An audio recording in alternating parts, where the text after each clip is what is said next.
生活宝贝啊，即马因为疫情甲风台的关系，关怀人是阁愈少，甚至关怀中心即马大欠货，尤其 A 型甲 AB 型，剩无几工就要用完啊。因安尼中央放定注 AZ 疫苗的关怀限制，你若资料无出现无爽快的镜头，就会使去关怀咯。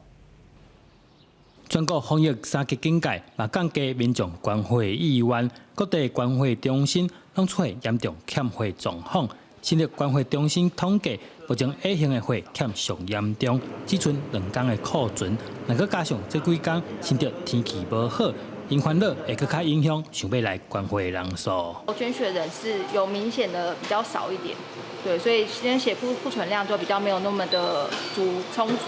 然后我们都作业措施就是有到点赞室，它都有延长作业的时间。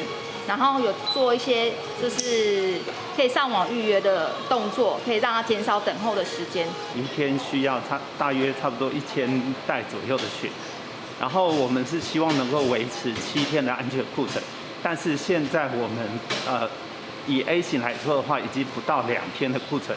关怀中心指出，依据卫福部决议，23开始放量注 A 类疫苗后，要等14天再使关怀限制。从7月23日之后呢，你只要没有不适的症状，然后施打 AZ 疫苗是可以捐血的。疫情3级警戒以来，全台欠货情况明显。即马放量注疫苗了后的关怀规定，希望货库量早恢复安全库存量。记者杜君和新竹报道。